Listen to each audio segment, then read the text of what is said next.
Messi!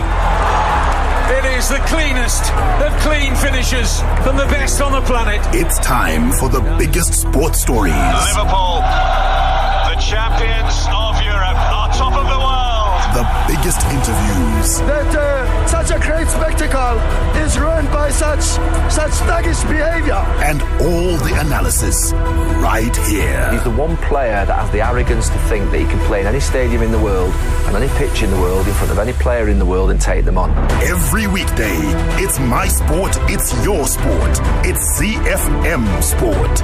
Let's join the team for the biggest show in the world of sport on ZiFM Stereo.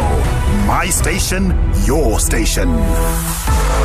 Wacky Wednesday, and the team is here. Mike Madoda, Alois Buinjira, Sean Tafirinyika, our producer, and my name is Barry Manandi. On the home front today with football fans bracing for the return of the Castle Premier Soccer League, which is rumoured to begin next month. Ngezi Platinum Stars coach Rodwell Dhlakama says his club have assembled the, quote, best squad as they aim to win the championship. And we've got a crackerjack giveaway that's linked to that story. It is a medium-sized Ngezi Platinum Stars jersey and cap, and the winner will be announced during the fan zone after our play of the day. We will be giving you the question that you need to answer using our WhatsApp platform momentarily, and once we do that, send through your messages and you could be the proud owner of that 2021 jersey. We've also got international sports news. That's overseas players participating in the Indian Premier League have been assured they will remain safe from the country's coronavirus crisis and urged to play on for humanity.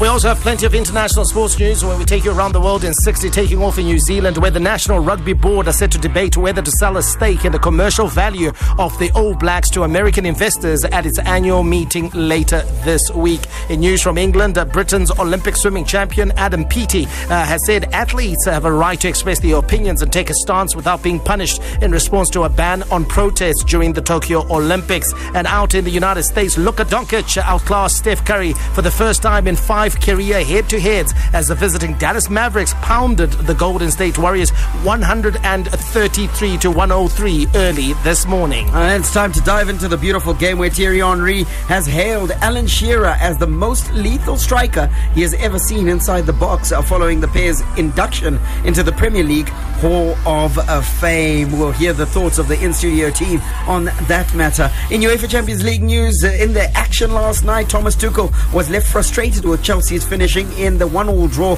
with Real Madrid, saying Timo Werner missing big chances does not help. Mike getting his prediction absolutely spot on in that one. And in tonight's action, Manchester City manager Pep Guardiola says the task of trying to stop Paris Saint-Germain star Neymar has been enough to keep him awake at night as the two sides clash in a first leg semi-final tie. From Rufaro to Barberfield, Mandava to Nyamunga, all the perfect moments in the Castle Lager Premier Soccer League come together on ZiFM Sport. Let us know your thoughts and what is on your mind on our interactive platforms. Social media is probably the best at ZiFM Sport. We are there on all platforms, so let us know what your thoughts are and what's on your mind at ZiFM Sport. That's on all platforms. In our individual capacities, at Mike Madoda, at Sean Tafirinyika, at Gazaman14, and at Barry Manandi. The other members of our team, at Chris Midzi, at Mark Pozzo, if you want to get in touch and interact with them. Our in-studio WhatsApp number, which is live, 0731 168 045. That's 0731 168 045. Right, on the home front today, we are pursuing the story that relates to Ngezi Platinum Stars as we continue to track the teams in the Castle Lager Premier Soccer League and their preparations and state of preparedness for the start of this season 2021, with football fans bracing for the return of the Castle Lager Premier Soccer League, which is rumoured to begin next month on the 15th of May. Teams have been hard at work in pre-season training. One of those teams is Ngezi Platinum Stars, and coach Rodwell Dhlakama says his club has assembled, quote, the best squad as they aim to win the championship. Ngezi Platinum Stars yesterday unveiled former Dynamos and Black Rhinos midfielder Marvelous Mukumba as their sole new signing at a glittering player and kit presentation ceremony at Mulota Hills Golf Club in Mondoro, Ngezi. Let's hear from the new man at Ngezi Platinum Stars. Here in Mondoro, Ngezi, I think they're craving for the championship, and that's how we are hoping for to win the championship. They've won the book before, so I think it's not time to win the championship with the club Ngezi. So we are working on that, and we are going to fight for that. The sound there of Marvelous Mukumba, the new signing out at Ngezi Platinum Stars, signing, of course, from Black Rhinos. And Alois, I'm going to come to you, but let me start with Mike, who was there yesterday morning for this glittering ceremony that unveiled the 2021 kit first and foremost, and then, of course, the signing of Marvelous Mukumba, not the only signing out at Ngezi Platinum Stars. Your thoughts on the squad that's been assembled by Ngezi Platinum Stars? Can it challenge for honours? Yeah, I think so. I think they've put in quite a bit of work in assembling a competitive unit. Some good players in there.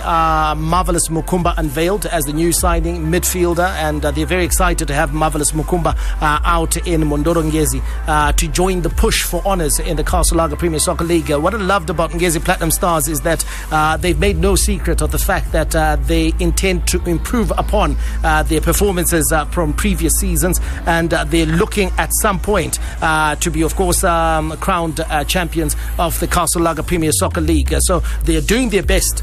It's a well-resourced team, and I think that is one of the things that we really need to give credit to Zimplats and some of the corporate partners out in Mondoro, that they've managed to back the team and avail to them the resources that they actually need to launch an assault on the league championship. But whether they actually go and do it out on the field of play is another thing altogether, because you're up against some quality teams. FC Platinum, I believe, remain the team to beat with Norman Mapeza there, and with the experience that he has in that squad. These are players who are not just competing here in Zimbabwe. These are players who for 3-4 seasons have been competing, at least half of them, in the CAF Champions League. So they are resilient, and they are probably, in terms of mentally, just a step ahead of the average Zimbabwean footballer who's plying their trade in our top flight. And then you take a look at Norman Mapeza as well. I believe tactically, Norman Mapeza remains the coach to beat as well locally. Right. So I think FC Platinum. Then you also take a look at Chicken Inn as well. You and I had a chinwag with Joey Antipas, who was very bullish about the team that he's got, the squad that he's got. He's talking about, and he's not even hiding it, he's talking about an assault on the league title. He believes he has the pieces. So Ngezi Platinum Stars know fully well that those are the two teams predominantly that they're going to be up against, and you never know what the traditional teams also will throw up. You don't know whether Dynamos is going to kick on, you don't know whether Highlanders is going to put it together, and no one really knows about Caps United, because Caps United has been they've been flying under the radar. They've been very quiet, so we don't know what sort of Caps United team is going to be there. And the reason why I mentioned the traditional teams is that those teams play or campaign on momentum. If they get 3, 4, 5 wins on the tilt, they can be very difficult to stop, because the belief comes, and with the belief there's always that fear factor that you're up against Dynamos, you're up against Caps United, you're up against Highlanders. So we don't know what's going to happen, but Ngezi Platinum Stars will have to finish ahead of the champions FC Platinum if they are to be crowned champions. That's the way I see it. So Mike there subtly saying basically that FC Platinum is the team to beat, and to beat them you have to assemble a strong squad. I look at some of the names, Wellington Tadere, you look at Anelka Chivandire, you look at Gerald Takwara, Kader Amin himself, who's the club captain, you look at Devon Chafa, and of course the exciting Denver Mukamba. You got to say to yourself that Rodwell Dhlakama and his coaching team, which includes Tekshiro Chiragwi, have got the resources from a playing staff perspective to actually challenge. They've got to put it all together though. Yeah, when you read the names there, you can actually see that on paper they look formidable. You know, those names are actually quite respected in Zimbabwean football. You can actually feel that, you know what, if they kick on and actually play good football, and if they play according to what the coach wants. I know Rodwell Dhlakama is a very good coach. He's a very shrewd tactician as well. They might just challenge for the honors, but like Mike said, they will have to face FC Platinum at some point because they are the team to beat. They've been playing football consistently while the rest of the league for 1.5 years now they haven't played. Even when you look at the names on paper right now, we don't know where they are right now. In terms of their form and ability. Exactly. So we don't really know. But when you look at FC Platinum, we already know that these guys have been playing. So it's actually going to be very, very difficult for a lot of teams to actually wrestle this championship away from FC Platinum, as far as I'm concerned. But you never know. But the names that you have mentioned, I think they can do the job. Like Mike also said, Chigenin, they've got a strong team and shrewd coach as well. So it's going to be exciting when you hear 3 teams saying they are going to make an assault on the league championship. And 3 teams that are not the traditional big 3. Yeah, so we might have 6 teams making an assault on the Premiership. Yeah, and you also throw in, players like Polite Moyo, Keith Murera, very defendable player out at the back for Ngezi Platinum Stars. They've added Nigel Makume as well. Nigel Makume, one of your favorite players. He lit it up when he was at FC Platinum, did a fantastic job for Highlanders, and then I think he made a bad career choice by going to ZPC Kariba. He was literally in the backwaters, pardon the pun, I know it's Kariba, but he could have gone to a club that would have kept him in the shop window, as it were, and I thought leaving Highlanders was not the best thing to do. If he was leaving Highlanders, I thought he should have come to a Caps United, he should have come to a Highlanders, he should have come to one of the traditional big boys, or to your Ngezi Platinum Stars, as he has done now. And then you take a look also at Nelson Chajga in goal. Very experienced, dependable goalkeeper. It all comes down, Barry, to mental strength. Do they have the mental fortitude to challenge? When the chips are down, can they challenge? And also, I kept going to FC Platinum. Even in that season, when it was a closely fought affair, if you remember, between FC Platinum and Ngezi Platinum Stars, and between Mapeza and Diraya, it came down to the 2 matches that they played against each other. And what happened in those games? 6 points to FC Platinum. FC Platinum was able to go to Mondoro Ngezi and win. FC Platinum was able to win the game at Mandava, and that's how the title was decided. So Ngezi Platinum Stars know that they have to take at least 3 points from FC Platinum. They can't concede all 6. And a football club is far more than just what you do on the green grass. It's about the administration as well. And you've got to sort of doff your cap and applaud the way Ngezi Platinum Stars has started this season, in inverted commas, because already we're in training, we're in preparation for the season, whenever it kicks off. But to start with a kit unveiling where you've got a reputed brand that has supported you with apparel that is bespoke, that is specific to your club, is the sort of things that gives you that added boost, that added lift for the players, so that they run out and are passionate about what they're about to do, because these players are going to need every bit of help that they can get, Balos. Yeah, like you say, Barry, football is not only played on the soccer field, administratively as well, they need to be super. That's what they've done. It gives players confidence. There is no better way for a player to actually know that I am being well looked after at this club. This club is well looked after. And that confidence, to wear a jersey that you feel that is superior to the others. We always talk about it, that when you are a player, you feel you are smart, you feel you're superior. You just have that aura that you are superior. That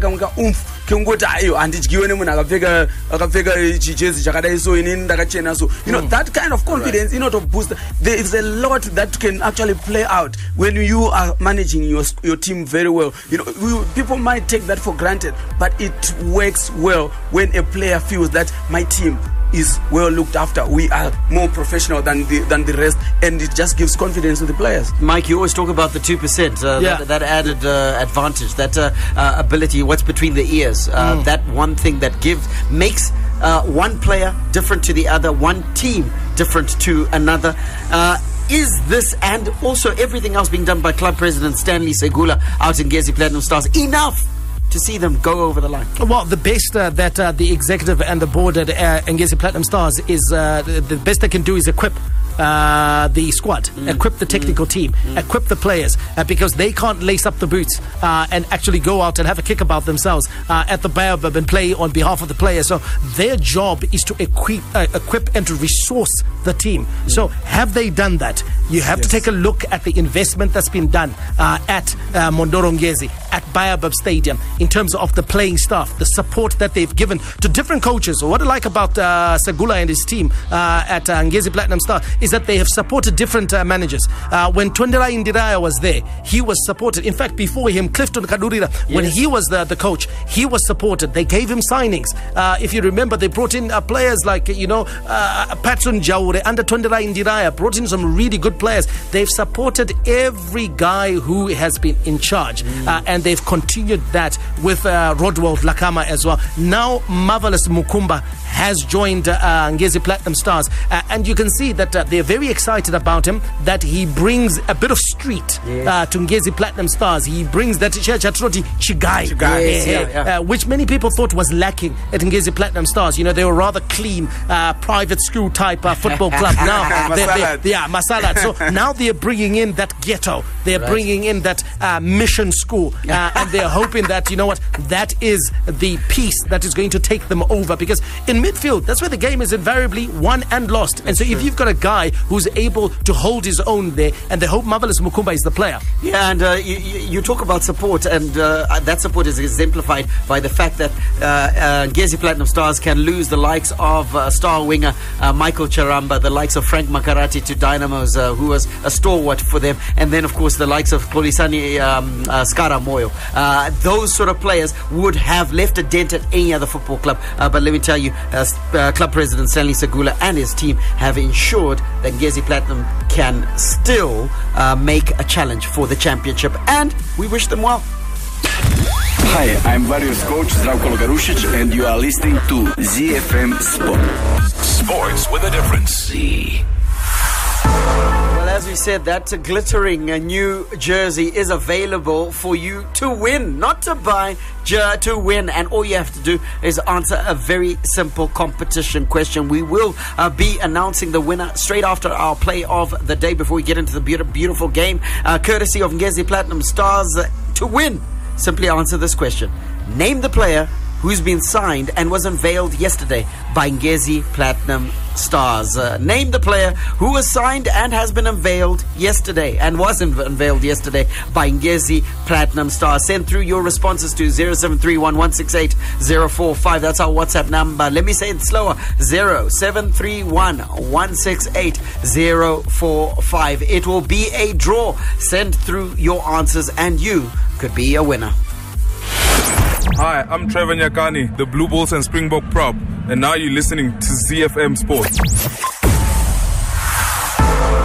Let's give you the rest of your local sports news roundup, starting with rugby, where the Zimbabwe Rugby Union, the ZRU, has donated protective equipment to the Bulawayo Metropolitan Rugby Football Board as part of its efforts to ensure a safe return to the game. Last month, the ZRU met stakeholders in Bulawayo to determine the state of preparedness ahead of the resumption of the game in the city. Major concerns raised by stakeholders were that they could not fund themselves to resume activity, and the ZRU has since taken up the responsibility to assist clubs. In swimming news, with Zimbabwe awarded 2 slots for swimming at the Tokyo Olympics, the country wants the best swimmers to take up those slots. The slots were handed under the university entries by the International Swimming Federation. A sport code that is qualified for the game so far is rowing. Athletics, rugby, golf and judo are some of the disciplines still chasing qualification. We wrap it up with cricket news, where Zimbabwe take on Pakistan, who will be without their key leg spinner Yasir Shah in a 2-test series, which begins with the first test at Harare Sports Club tomorrow morning. Yasir has been an integral part of Pakistan's test bowling attack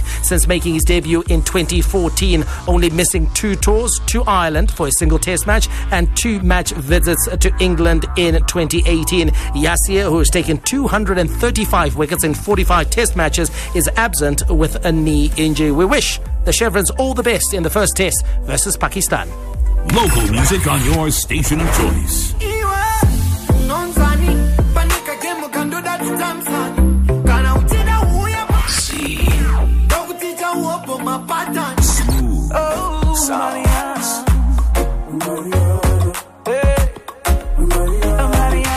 One station, 24/7.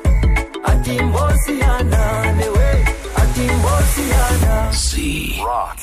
From the front of the grid to the back of the net, it's ZiFM Sport. International Sports News Roundup, where the world comes out to play.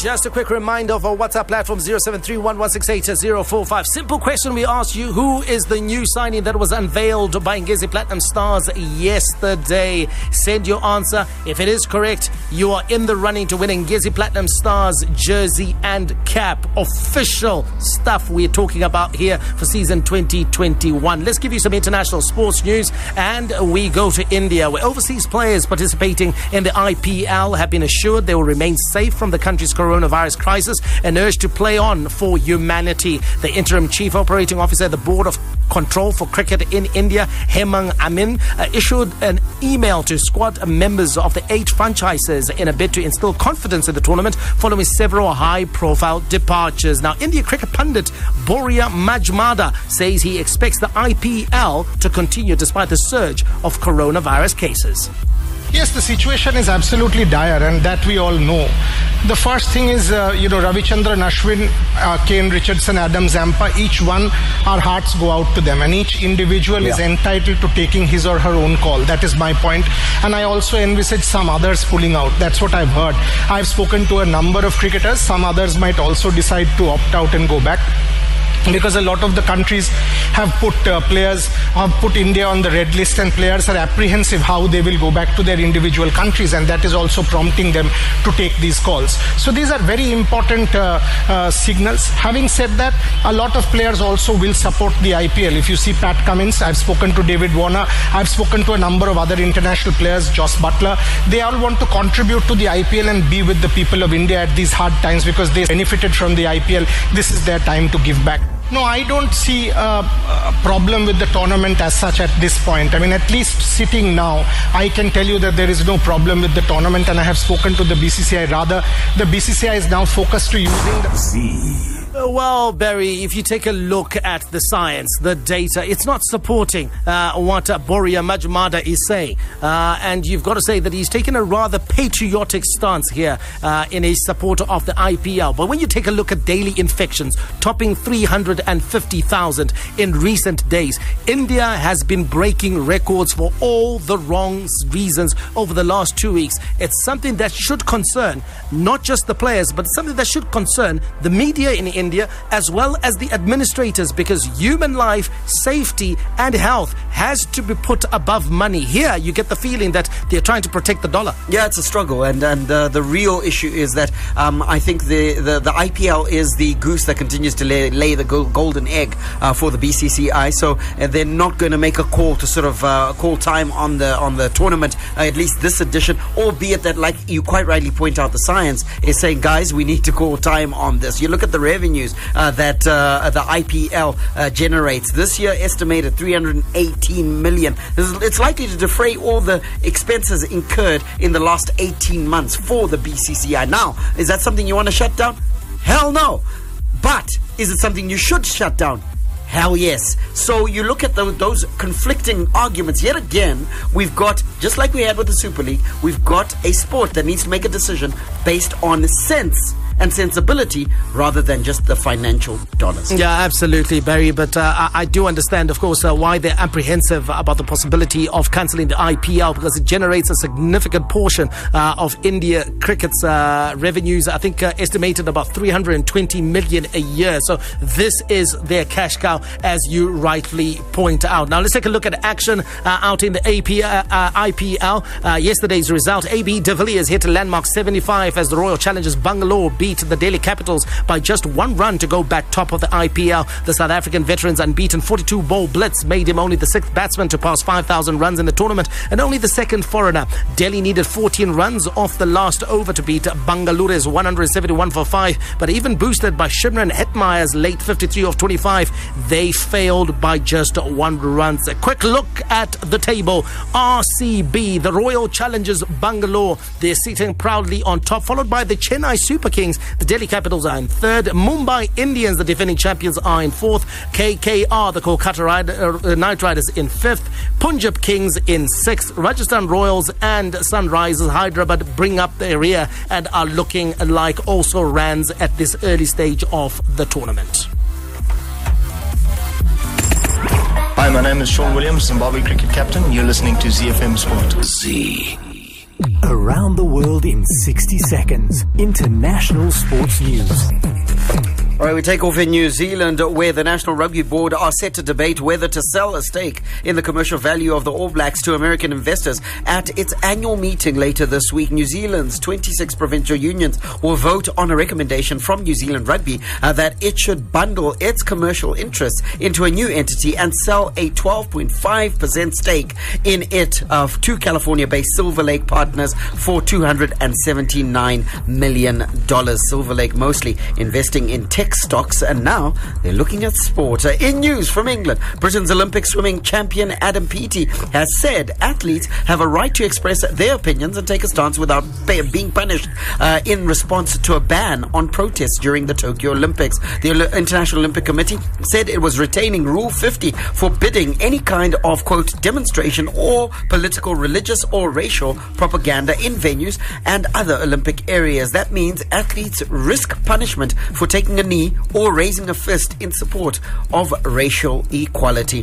And in the United States, which is where we land, Luka Doncic outscored Steph Curry for the first time in 5 career head-to-heads as the visiting Dallas Mavericks pounded the Golden State Warriors 133-103 early this morning. Doncic had a game-high 39 points, which helped the Mavericks win the season series against the Warriors 2-1. The Dallas team is now 3.5 games up in their duel for playoff position in the Western Conference. Fan Zone. Get in touch with the team and have your say your way. Operator. 0731-168-045. In old school radio, they used to say that's our action line. Yeah. 0731-168-045. But the action happens on WhatsApp in modern day radio. And the action has been concerning Ngezi Platinum Stars and their brand new jersey and cap, which we are giving away. For the answer to this easy question, let's do it. Who was the Let's do it now. Let's do it right now. That's a good time as and the any. responses did come in. Wow. And lots and lots. Thank you for all of your responses. We are now doing the draw. The question was, who is the new signing unveiled yesterday by Ngezi Platinum Stars? The answer, Marvelous Mukumba. The winner, Jacob in Greendale, Harare. Congratulations to Jacob. I can hear the boos and the howls of derision from Motare, from Bulawayo, from Gweru. Jesus, no we know about I can hear them. But it's not the only thing that we're going to be giving away. So just check out our social media platforms at ZiFM Sport on Twitter as well as on Instagram. You'll be able to actually see the jersey because we did a nice little video of the jersey and cap earlier on. You'll be able to see exactly what Jacob out in Greendale won, and Jacob will be getting in touch with you and of course making sure that you pick up your jersey and cap as soon as possible. So it's a big congratulations to you. Now let's get into the beautiful game. Lots of big stories to crunch through, and of course Champions League action last night as well as the big game tonight, which sees PSG come up against Manchester City. The big leagues, the big teams, the big players. The beautiful game on ZiFM Sport. All the rivalry. Here is Harry Kane for Tottenham. Oh, what a goal! A classic derby goal from Harry Kane. Catch him if you can. All the stars. Oh, back heels Liverpool 2 in front. Talk about impudence. Talk about improvisation. Talk about Sadio Mane. And all the game-changing moments. And Raheem Sterling rattles it home. And once more, City are in front in a trice. All the updates from the Premier League on ZiFM Sport.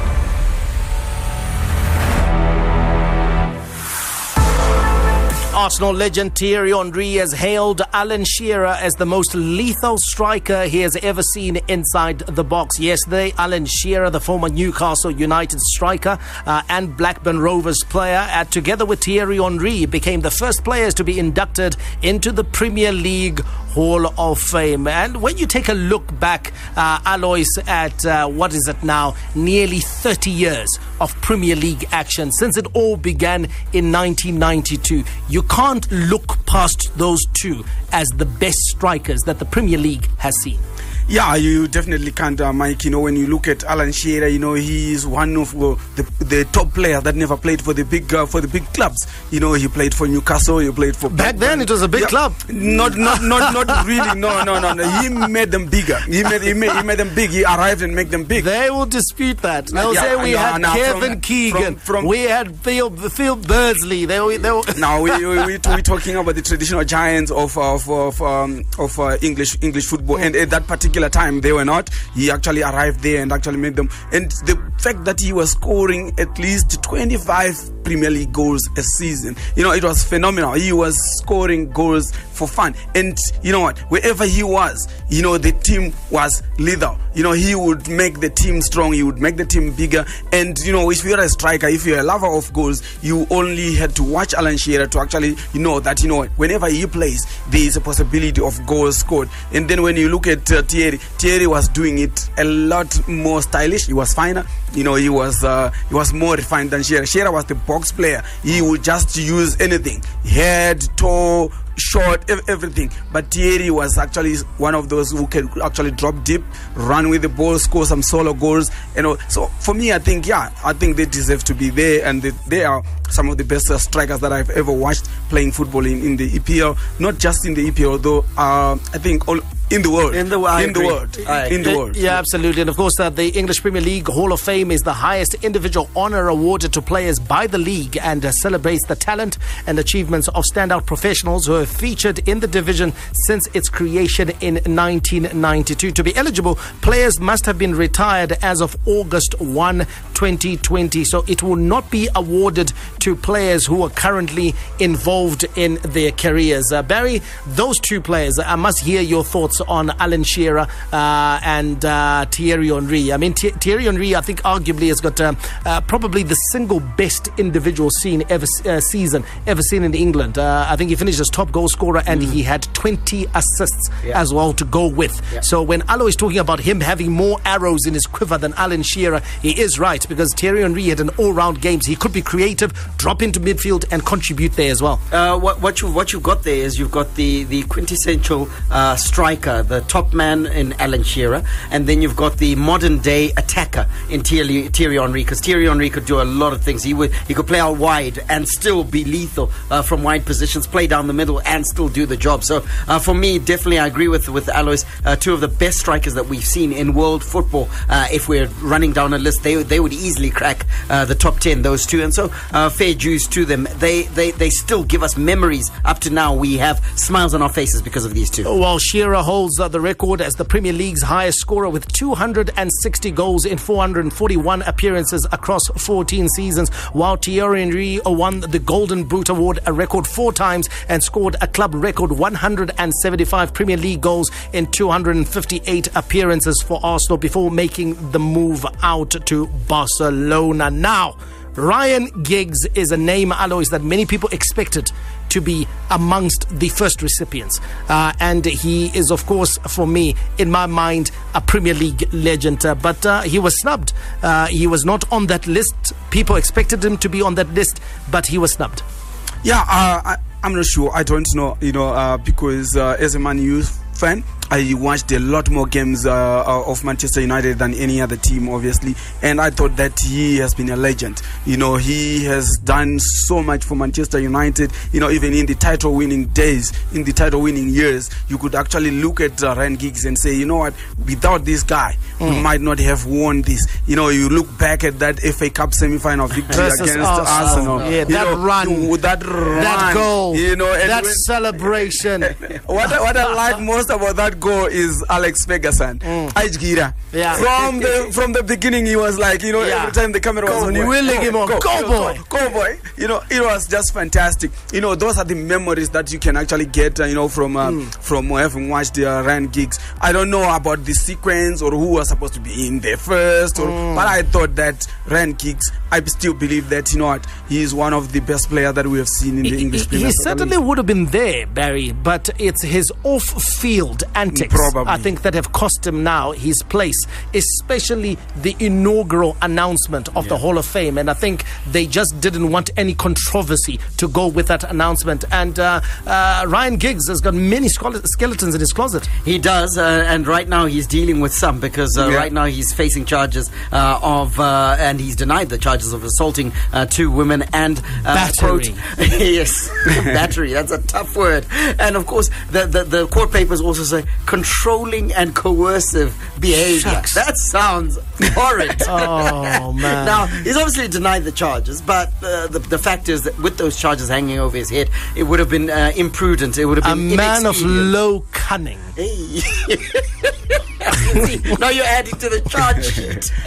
I think they played it safe. They played it safe. Yeah. I suspect, okay, this is just me, I suspect in future he will be inducted. He will be an honoree if he's found not guilty of these charges. I hate to disappoint you guys. I have a question mark over Ryan Giggs because of this, and also a question mark over John Terry. John Terry, if they were to have considered just his playing career, I think would have been there. But I think as a result of the racism and the issues to do with the Wayne Bridge, I don't think John Terry is going to be in the Hall of Fame. I think you probably find the first two inductees in my mind are going to be probably Tony Adams and Rio Ferdinand.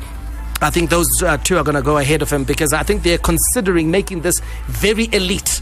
This is not going to be for your Lee Boyers, Nana Phil Neville, Nana Jamie Carragher. I think they're trying to make this elite. So this is going to be for your Steven Gerrards at Liverpool. I don't even think Jamie Carragher is going to make it. This is going to be for your Cantoners, for your Michael Owen. And Michael Owen has got a strong case simply because he won the Ballon d'Or when he was in England. And he's the only player out of the league. And I think Ronaldo was the next. So they've got just two. They've produced two guys who have conquered the world from the English Premier League. So you've got to think that gives those guys a bit of a chance. So it's an interesting discussion. Last comment that I want to hear from you, Alois, is around Peter Ndlovu. Does he qualify on the basis that he was the first African? And then you consider what then Africa, the quality and the way it has enriched the Premier League. Does Peter Ndlovu then qualify for recognition in some way as the guy who opened the door? Yeah, when you look at it, you described it very well, that this is not just about the conquest on the football field. This is not just about how you played on the football field. It also encompasses other aspects. When you look at that aspect alone, it was not easy for an African boy to actually penetrate into the English Premiership and look at his urge. Score a hat-trick at Anfield. Exactly. The age at which he actually broke through into as a young teenager. So I think that deserves some recognition, and just that he was the first African to open doors for all the other guys that came after Lucas him. Radebe, JJ Okocha, Tony Yeboah, and all those players. He deserves to be Nwanko Kano. They all came after Peter Ndlovu. This is ZiFM Sport. Coming up, the UEFA Champions League. ZiFM stereo is untouchable. All right, it's time for the Champions League review first, then we'll preview tonight's game at semi-final time, business end. Thomas Tuchel left frustrated with Chelsea's finishing in the 1-1 draw with Real Madrid, saying Timo Werner missing big chances doesn't help. Chelsea grabbed a potentially vital away goal in the draw with Zinedine Zidane's side in the semi-final first leg tie. However, they could have taken a lead to Stamford Bridge had they been more clinical with their chances in the first half. Let's hear from Tuchel. He missed a big one in West Ham. Now he missed another big one here. That does not help, but it does also not help to cry about it or to regret it all the time. It's like this. There are millions of people who have harder things to deal with than chances that you miss. In the moment, this is normal. He is angry. He is maybe disappointed. Tomorrow he has a free day, and the next day he has to put his chin up. He's a professional guy. He's a top guy. He works hard, like you say. He is in the positions, and from there on we go. We will never stop pushing. We will never stop believing, and I have the feeling that everybody accepts the situation like it is, as a striker, it's easy. You score the next games, and nobody speaks about it. Alois, we could talk about the missed chances by Chelsea, but were you a little bit surprised at how easy it was or looked for Chelsea in periods of that game? You know, we spoke about it, that Real Madrid, they've got this strong midfield, you know, the experienced midfield. We spoke about it, but suddenly they were overshadowed. You know, when you look at Real Madrid and the way they played, there was energy. The energy was just out of this world. Exactly. Yes. So for the first 20-30 minutes, Real Madrid were nowhere to be seen. They were pinned in their own half, and you would think that by that time, I think Chelsea would have gone maybe 3-4 goals up if they were clinical, if they utilized the chances that they created and the advantage that they had. You know, Chelsea looked like they were a class above Real Madrid, no doubt about it. And the one thing that they did, Barry, which is very different from Liverpool, because I thought Liverpool missed the trick. Liverpool could have beaten Real Madrid, but they got their tactics wrong. Liverpool tried to go round Real Madrid. Chelsea played through Real Madrid, and they knew that if they played through, they could take advantage of the pace and the speed that they had. They knew that Kroos, Modric and Casemiro don't have the recovery speed, so they went down the shortest path to get into the attack, and they used N'Golo Conte, who was absolutely fantastic. Man of the match performance by him, and Mason Mount as well. He again showed what he is able to do, and he's got to start for England. The boy is a special talent. Yeah, he's a special talent. In 30 seconds flat, the ability and quality of Ben Chilwell was slightly disappointing. Mike talking about going through the middle, they would go then wide when they got into the incision phase. Ben Chilwell couldn't deliver the quality crosses that needed to be delivered on the night. Should he be a consideration for leaving out in the second leg? Yeah, I thought he was disappointing for Rio. You know, they created a lot of chances, and when they went down his channel, he didn't give them the final pass that we needed in the box. I don't know if they are going to consider Alonso to come back in and play, but I would. If I were, I would consider Alonso to play along that channel when they play in the second leg, because he might just give them an edge. Going down to, I say going down because the draw felt like a loss, because the only shot on target for Real Madrid giving them that draw. We go on to our preview. ZiFM Stereo is untouchable. All right, we could talk about the valuation of these clubs, and we could talk about the owners of these clubs, and we'll be talking about a lot of money, because Pep Guardiola says the task of trying to stop Paris Saint-Germain star Neymar is enough to keep him awake at night. Manchester City are away to PSG in the first leg of their Champions League semi-final tie, with neither side having won the famous trophy before. Guardiola feels there is only so much that can be done against a world-class opponent like Neymar. I remember when I showed Santos in that moment, I showed some clips, 10 or 15 clips from action from Neymar, and I remember I told him, this is the king of Santos, and all the players was with the mouth open, say, oh my God, what a player. It's a joy to watch. As a spectator, I enjoy it a lot every time. He has in his shoulders Brazil, you know. Let's see. A special talent Neymar is, but he's got a lot more to worry about than just Neymar, because PSG seems to have struck a balance of all their talent on the pitch. Yeah, he's a special talent. You know, he was one of my best players in the world as well. You know, I like the boy, but he's like we have always said, PSG, they depend on star players to actually click. If they click as a team, they don't look very convincing, unlike Manchester City, who are like a machine when they play. So it's going to be a situation whereby, are the top players at PSG going to click today, or is it the team of Manchester City that is going to click? But for me, I'm for Pep. I like Neymar, but I'm for Pep. I hope that the team clicks. We saw Pochettino has almost made PSG hard to beat against Bayern Munich. Can he implement the same against City? Yeah, it's two teams who are hard to beat. City themselves defend very well. They've got very good defenders. John Stones has come into his own, playing next to Ruben Diaz. So they've got a solid back line themselves. What may leave City slightly more vulnerable defensively is the fact that Pep Guardiola plays front foot football. He wants to attack.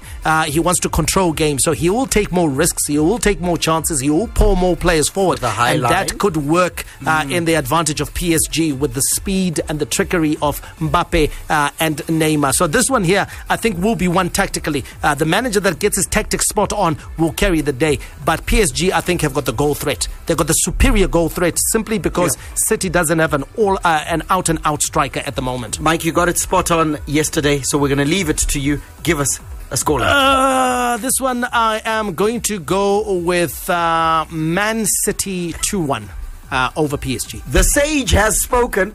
Alois, are you going to dispute? No, I'm not disputing that.